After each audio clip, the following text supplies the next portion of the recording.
So the US government is currently set to ban TikTok on January 19th. As of now, if nothing changes, when the app is banned, it will be offline and you'll be redirected to a website explaining what happened. So in anticipation of this ban, there are already a few apps that have taken TikTok's place. The first app is called RedNote, also known as Xiaohongshu, and it's not really like TikTok, but that doesn't stop people from treating it like TikTok. It's supposed to be more like Instagram or Pinterest, and about 70% of the user base currently are women. And almost every post I see in a car, for example, is in a very nice car. So I'm willing to bet RedNote is a lot more like Pinterest than Instagram. But it has been fun watching the Chinese users and the American users interact because everyone's just generally being chill. Like some Chinese users asked Americans for help on their English homework and they obliged. Now the Americans aren't always getting their English homework right, which does not surprise me, unfortunately. But RedNote is not just a video app. There are videos like TikTok, like short form videos, but just like Pinterest, you can post photos, text, and just talk in bigger communities in general. There's also an e-commerce section, so kind of like TikTok Shop, except with RedNote, the e-commerce stuff seems to be more of the forefront of the app, and TikTok Shop was added later on. And I've seen some people say that RedNote's not supposed to be here and it's a mistake, and I kind of see why people thought that. Like on the App Store when it hit #1, it wasn't even listed in English. And you can also sign up with an American phone number, and if they really didn't want Americans on this app, they wouldn't let you do that. So it is pretty safe to say that RedNote is intended for a global audience. It's a pretty safe bet. But the posts in the app currently are lots of cat pictures and funny memes, and just normal posts of people living their lives. It is really just a Chinese social media app that Americans are using as a social media app.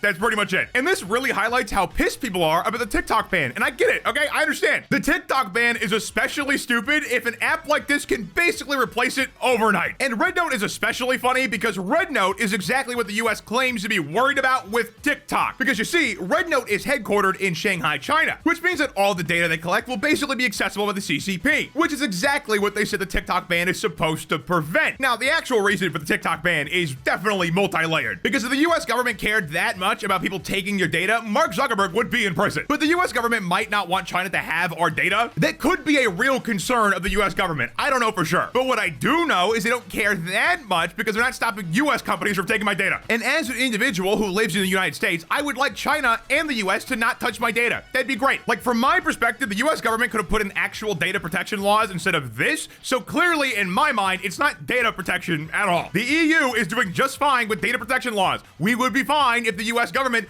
protected our data. But almost any way you look at the TikTok ban, it is already a failure and hasn't even gone into place yet. Because from what I remember in the legislation, this could apply to apps like RedNote, but it requires an entirely new legal process to get it through. So either way, if they ban RedNote, a new app will just take its place because the legal process will start and then another new app will just take its place because, you know, people hear about the ban and they switch because that makes sense. Now in the past, I definitely cared a lot less about TikTok being banned because China literally bans all our apps. Okay, it's kind of hard to care when they ban literally everything. They don't call it the Great Firewall for nothing. But over time, I have shifted my take to a definite, the US government should not ban TikTok. And I agree that TikTok definitely is taking data. And I agree that misinformation spreads on TikTok like crazy. But the issues with TikTok are not uniquely TikTok. All of these applications do that. And I think that misinformation is like a genuine issue. People will talk about things that never happened. And I do think this has something to do with the boomer generation being exposed to way too much lead. I don't have concrete proof for that, okay? But the fact that stuff like this is convincing people that vaccines are bad is insane to me. And this kind of stuff has always been a problem. It just used to stay in its own lane. Like Facebook for a while was collectively written off by young people because it was literally just like